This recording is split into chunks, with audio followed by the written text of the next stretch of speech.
Canada's Jewish community said goodbye in the past few months to too many community builders. And on today's episode of the CJN Daily's Honourable Mention with my guest co-host Ron Csillag, we'll learn more about them, including Mira Koschitzky of Toronto and Saskatoon's Gladys Rose, Ottawa Cantor Moshe Kraus, and several other survivors of the Holocaust who built new lives in Canada, including Vancouver's Buckman and Calgary's Cyngiser, often referred to as that city's Elie Wiesel. And Lorne Winer, he fought the Nazis and anti-Semitism with the Canadian forces on the beaches of Normandy during the Second World War, and Justices Ted Matlow and Horace Krever. I'm Ellen Besner, and this is what Jewish Canada sounds like for Tuesday, July the 11th, 2023. Welcome to the CJN Daily's Honourable Mention, sponsored by Metropia. And welcome back. We're here with the CJN's Ron Csillag, reporter emeritus. Good to have you back, Ron. It's good to be back, yes and no. I mean, we're not, we have a grim task ahead of us, but it's always good to see you, Ellen. And you always say death doesn't take a holiday, even in the summer. And this time we really have way too many people that passed away to fit into one episode. But Ron, can you believe that it's been over a year? We started this honorable mention in May of 2022. Although you may remember we had a different name. People didn't like it, which we won't say. But, we've profiled over 50 prominent Canadians who've passed away since we started, which is, it's pretty something. It is. And, years ago when newspapers still mattered, there were studies done out of the United States to show that the number one way to grow a newspaper was obits. And these were amazing studies, local obits, not necessarily, former presidents or what have you. Local people getting the full treatment every day. People like obits. There's a reason there's a full page in the Globe and Mail every day that's ad-free and is kept that way. It's because people read it. It's one of the most read things in any publication.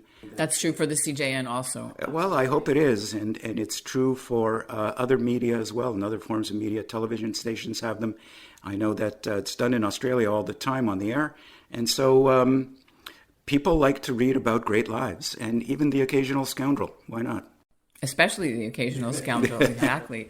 Well, we've lost so many people since Pesach, our last episode, so many honorable mentions. And some of them are certainly, as you said, household names in Toronto, Saskatchewan, Calgary, Vancouver, Ottawa, even in Israel. And so let's speak of Israel. And we'll start, of course, with Mira Koschitzky, who passed away in June and to whom Israel meant so much. So, Ron, who was she? And how was she related to Julia Koschitzky, who we've covered before? Right. Mira was Julia's sister-in-law. They were married to brothers Saul and Henry. And so those four names formed, I would say, sort of, in many ways, the four pillars of Toronto's Jewish community and the international Jewish community as well, especially in the case of Julia. They were active pretty much everywhere. Mira was a very soft-spoken lady, but you knew right away there was some steel behind the silk. She was very determined and a hard worker.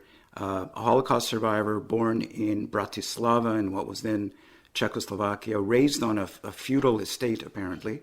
They were hidden during the Holocaust by a Gentile. Her parents were also hidden in a nearby village. They all survived, miraculously, came to Canada in 1947, speaking no English. And her love for Israel was really a function, she would say, of her Holocaust experience, and that sort of deepened over the years. She was involved in, as I say, just about everything. Canadian Jewish Congress, UJA Federation, or the late and lamented Canadian Jewish Congress, I should say, B'nai Akiva schools, Associated, Bar-Ilan University. She fought a long battle, people might not remember this, for Baycrest to become a kosher and to be kept a kosher institution. I did not know that. Yeah, her eldest son followed in his mother's footsteps. He's David Koschitzky, has served as president of UJA, national chair of CJA, and like Julia, represented Canada, or was an active player, chairman, I believe, of Keren Hayesod, United Israel Appeal, the World Board of Trustees. So the Koschitzkys didn't dabble. They weren't dilettantes. They really got into it up to their shoulders. And Mira will be missed. She was, I think, just shy of her 88th birthday. And really, as I say, the name has become almost synonymous with community activity and philanthropy. Right, and her in-laws, I guess, parents' names are on so many buildings and schools, and so now the two brothers, Saul and Henry, are widowers. They are. If you want to watch the funeral, we have the link to the funeral service in our show notes from Steele's Memorial Chapel. So I want you to hear David Koschitzky, her son, speaking about his mom at her funeral. My mother was a young married woman coming to a new city in Calgary. Yet she didn't have the connections, yet she was immediately the president of the sisterhood.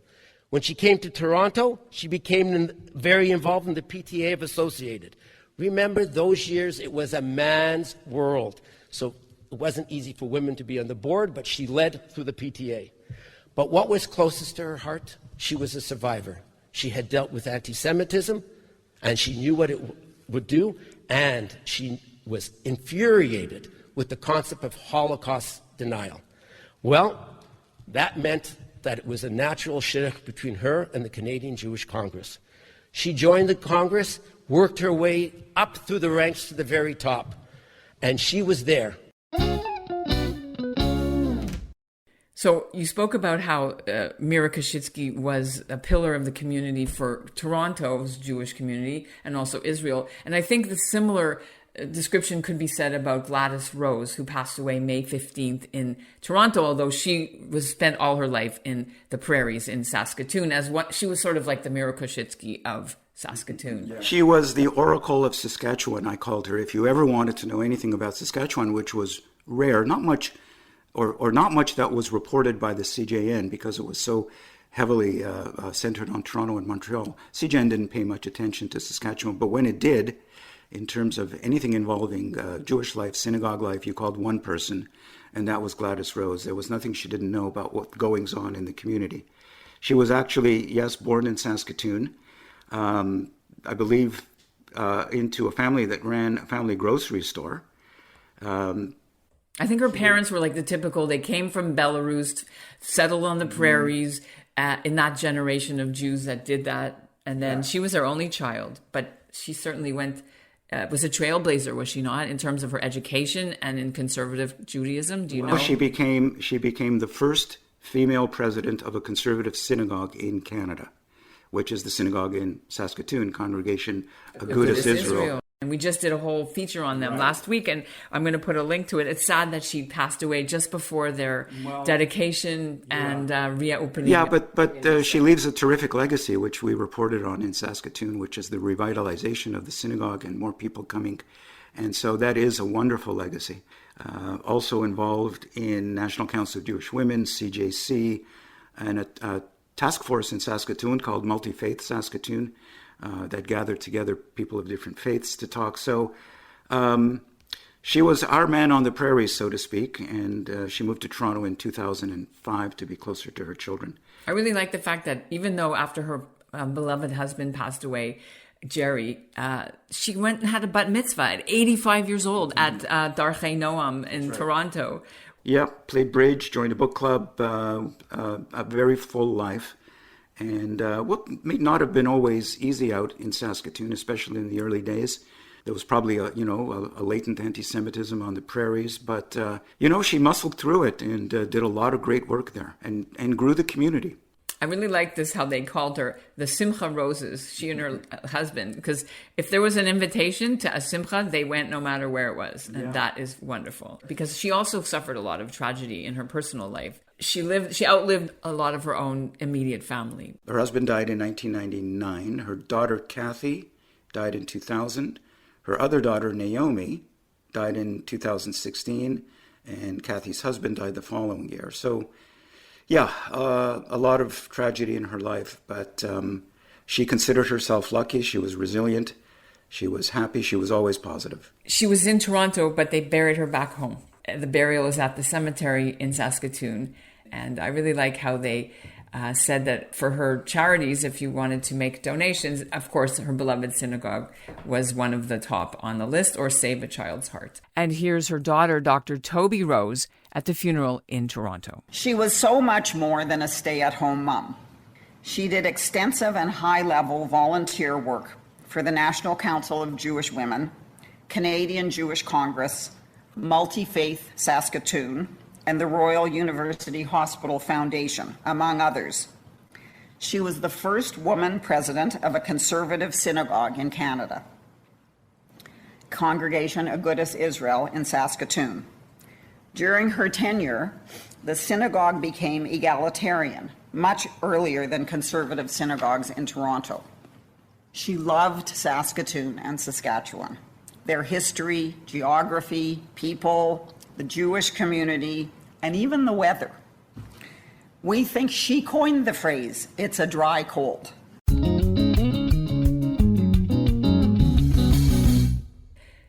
Now, in terms of Holocaust survivors, we mentioned at the opening of the show, the ones who we are going to talk about have become sort of institutions in their communities because they did so much work for so long that you always thought they would always be here because they spoke and they were on March of the Living. So let's speak about March of the Living, first of all, which suffered a really difficult experience this past spring when one of their survivors who was with them died in Poland.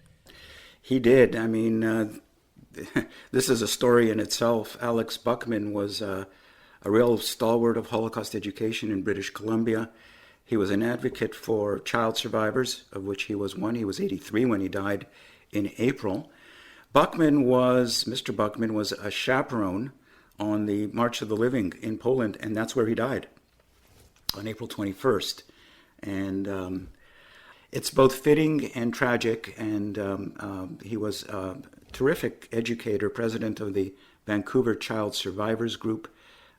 He was on the board of the World Federation of Jewish Child Survivors, and he spoke to thousands of students in the province very effectively. These are kids who aren't normally interested in the subject unless they meet someone who lived through it, and he really had an effect on these kids. I'm told that they lined up to shake his hand. Now, he was there with his son on this Patrick. trip. And while he didn't collapse at Auschwitz, I think he collapsed in the hotel after they'd visited it. I know from hearing it that the kids who were on the trip with him, it was a Western Canada and sort of smaller communities bus, as opposed to like Toronto or Ottawa bus, were devastated. And phone calls were going home to parents at 3:00 in the morning. The kids were just beyond overcome because they fell in love with him and they just couldn't handle this. It must have been quite something to have a survivor, a chaperone, die in the very vicinity of the place he was incarcerated during World War II. Yeah. But they went on with the trip. I know his son said that they didn't want to just go home. It would have meant a lot to the father to make sure they finished the trip and went to Israel. So what else do we know about Alex Buckman? Well, he was born in Brussels, just a few months after Germany invaded Belgium. He was only 2 years old when his parents sent him into hiding. He would find shelter in a dozen different non-Jewish homes over the space of 2 years. He was moved to an orphanage. His parents were murdered in Auschwitz, and eventually immigrated to Canada in 1951, settling in Montreal, and became an accountant and became a housing officer for the Canada Mortgage and Housing Corporation, which sounds like a bit dull. Really boring government job. Except it wasn't, because for him, what he did was he ended up developing homes for Indigenous people in British Columbia, saying it felt good to help people move into their first homes, and it changed their lives. And so he worked very closely with a lot of First Nations bands and felt connected to them. Also ran marathons. Wow. What an amazing man. Did go to the March of the Living in 2010, which affected him deeply, which is why he wanted to go back. And so, yes, an amazing full life, another one. And then if you move east a little bit towards Calgary, we did an obit in the CJN about the fellow that I mentioned at the top of the show, who they consider their Elie Wiesel. Sidney Cyngiser. Another huge proponent of Holocaust education. He has dubbed Calgary's Elie Wiesel. He died in late June. He was 99. And he too shared his story with generations of Alberta students. He inspired lots of kids and others as well. He was born in Lodz. He was Polish in 1924. And his memories were of a very happy childhood. Of course, that lasted until 1939. He went to the worst place there was, which was Auschwitz. He survived a selection. And he did that by making him look healthier, how he did that was by pinching his cheeks to make him sort of blush, and brushed his clothes off to make him as healthy as possible. He survived. His mother and 3 sisters were murdered at Treblinka. He said he was 72 pounds when he was liberated in 1945, spent 3 years convalescing in a DP camp, and arrived in Canada in 1951 and did very well in the real estate business. Also, just an amazing speaker, and the couple was involved in a host of Jewish activities, UJA bonds, etc. And Calgary's Mount Royal University's library, which has a good Holocaust education collection. And among 50 survivors in 1998 to receive something called the Zachor Award, which was jointly created by the federal government and Canadian Jewish organizations to recognize survivors' contribution to history and how they told it. So, an amazing man. I like how you said how they told it, because he was also part of the recent exhibit that was in Calgary called Here to Tell. There's a book. It was a traveling exhibition, a photography exhibit of survivors, including, of course, Sid. Now, we'd be remiss if we spoke about Holocaust survivors and didn't mention Cantor Moshe Kraus from Ottawa. We did write a story about him for the CJN's website. Alex Rose did the obit, but Cantor Kraus's story, again, they could all be movies. This one, incredible story. And he wrote his own book, his memories, his biography, and it just came out about a year ago about how he became Moshe the Singer. I can't say the Yiddish properly, but Moshe the Singer, because that's how he survived and became a virtuoso cantor all across Europe. And I'm going to let you pick up the story a bit about him. Another Hollywood story worthy of a Hollywood movie. Prior to the war, he was 18 when he was hired as chief cantor, of a town called Sziget, which was a Hungarian town, 5 synagogues. So he got around. He was chief cantor at 19 of Budapest. 21 years old, finds himself in Bergen-Belsen and raises the spirits of his fellow prisoners by singing, going from barracks to barracks, singing, he once said. And that performance drew the attention of the camp commandant, Captain Joseph Kramer, known as the Beast of Belsen, and demanded to know whether this young man could sing in German. And of course, Kraus spoke fluent German, began singing songs, and returned every Sunday to sing for the camp commandant, receiving scraps of food here and there, and that's how he survived. He moved to Israel and served as the first chief cantor of the Israel Defense Forces. Moved around a bit, had a peripatetic life. He moved to synagogues in Antwerp. He was in Johannesburg, Mexico City, gave concerts everywhere from Glasgow to Istanbul, moved to Ottawa, and lived there, I believe, for the last 50 years of his life. Moved to Ottawa in 1975. I found the date. He was hired as cantor at Congregation Beth Shalom. He retired 5 years later, but an amazing life, really film-worthy, and died at age 100. At the end, he had this beautiful... He had I guess it's like a fisherman's beret type of hat, this full beard with this flowing mustache.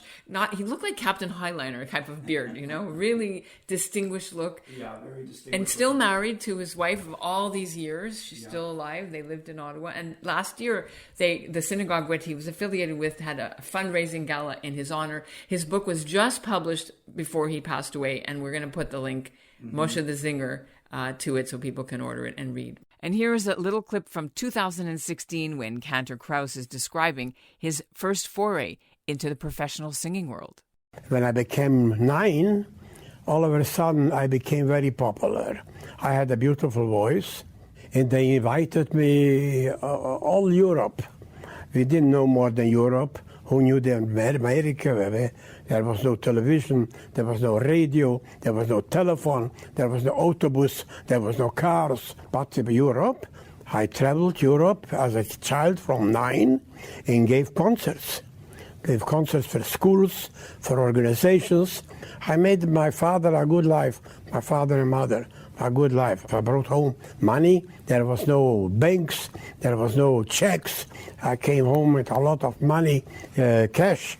And I gave it to my parents, and they sit down by the table to count how much it is. And I went outside to play with the children. Now, we're talking about the war, so can I jump in here with our veteran who was deeply affected by what he'd seen as far as encountering the Holocaust, encountering what had happened to the Jews of Europe? I think it's the right sort of theme since we've been bringing that up. And so that was Lorne Winer, Irvin Lorne Winer. He went by Lorne, who died in Toronto, and he was 105 years old. And he was with it, completely with it, right to the end. In fact, I knew Lorne very well because I had the honor and privilege to interview him many times for my work about Canada's Jewish soldiers who served in World War II. And he's one of the main characters in the book. He grew up in the hardscrabble area of Toronto called the Ward, which doesn't exist anymore, but he was poor. And he had illnesses where he had to sleep on the roof outside for tuberculosis and for consumption because he wasn't healthy enough. So he needed clean air instead of living in the tenement where he was growing up. And he served with the Royal Canadian Artillery in the Second World War. He served for 6 years. And when he landed in Normandy with his unit, he encountered the remnants of France's Jews. And this story is so powerful that every time he told it, he would cry. I'm going to play you a clip from it, but this is what happened. So the Canadians had pushed through from the beaches of Normandy. They had captured some towns, including one called Caen, C-A-E-N, in France. And it was all rubble. But there was an area in a quarry where it was not bombed out, and they held a memorial service for Jewish service personnel who had been killed. So here are all these armed troops coming in for this Jewish cemetery, and the service started. 5 minutes into the service, we began to hear a moaning sound. And we looked around in the shadows were a couple of dozen Jewish survivors. They had been hidden for 5 years. And not only that, were still alive after the bombing of Caen itself, which is a victory of itself. They looked like wraiths, like ghosts, standing against the wall there, and they were moaning, partly in elation. It was a mix of relief for them to see all these armed Jewish soldiers. That it remained with me for many years. I couldn't tell the story without tears coming in my eyes. I mean, he came back to Canada. I'm sure he had PTSD because he couldn't work for a while. And eventually he went into real estate, and he married and had a family, and he was very involved in the Legion and telling his stories. Just like the survivors told their stories, he was speaking to school children all over the world. Crestwood Prep has a beautiful video of him. My website has tons of stuff on him. Someone I'll never forget. I went to the funeral. Just an amazing man. So he'll be missed. Okay. So we have a little bit more time for a couple more names. Well, we lost two judges recently. Judge Ted Matlow, Josh Matlow's father, Councillor Josh Matlow, mayoral candidate. In the city of Toronto's election. In the city of Toronto, right. Judge Matlow died July 9th at the age of 83. Very well-known judge, had a childhood dream of becoming a judge. I don't know too many people who did. He initially served on the District Court of Ontario, as it was then called, and then was on the Superior Court of Justice from 1990 to 2015, a good long stretch. I knew him from his days at, again, the late Canadian Jewish Congress. He co-chaired the Committee on Soviet Jewry from 1989 to, and this was a very important period, 1989 to 1992, which is when immigration really, really picked up. And so he was a busy guy on that committee. Traveled to the Soviet Union several times. He brought supplies, vital medication to refuseniks, presided over a lot of high-profile fraud cases, and a very well-regarded, well-respected judge. The other judge who passed away earlier this year was Horace Krever. Right, from the Krever Commission. The Krever Commission was a very touchy and sensitive commission, and a very emotional one that looked at Canada's blood supply, how to keep it from getting tainted. And so that was a highly technical hearing that he presided over and became, a bit of a master on the subject, on a scientific subject. Well, this is because the blood supply did get tainted by hepatitis donation, right? So it involved the Red Cross, it involved many, many parties. Again, Canada's blood supply owes its thanks now to Judge Krever.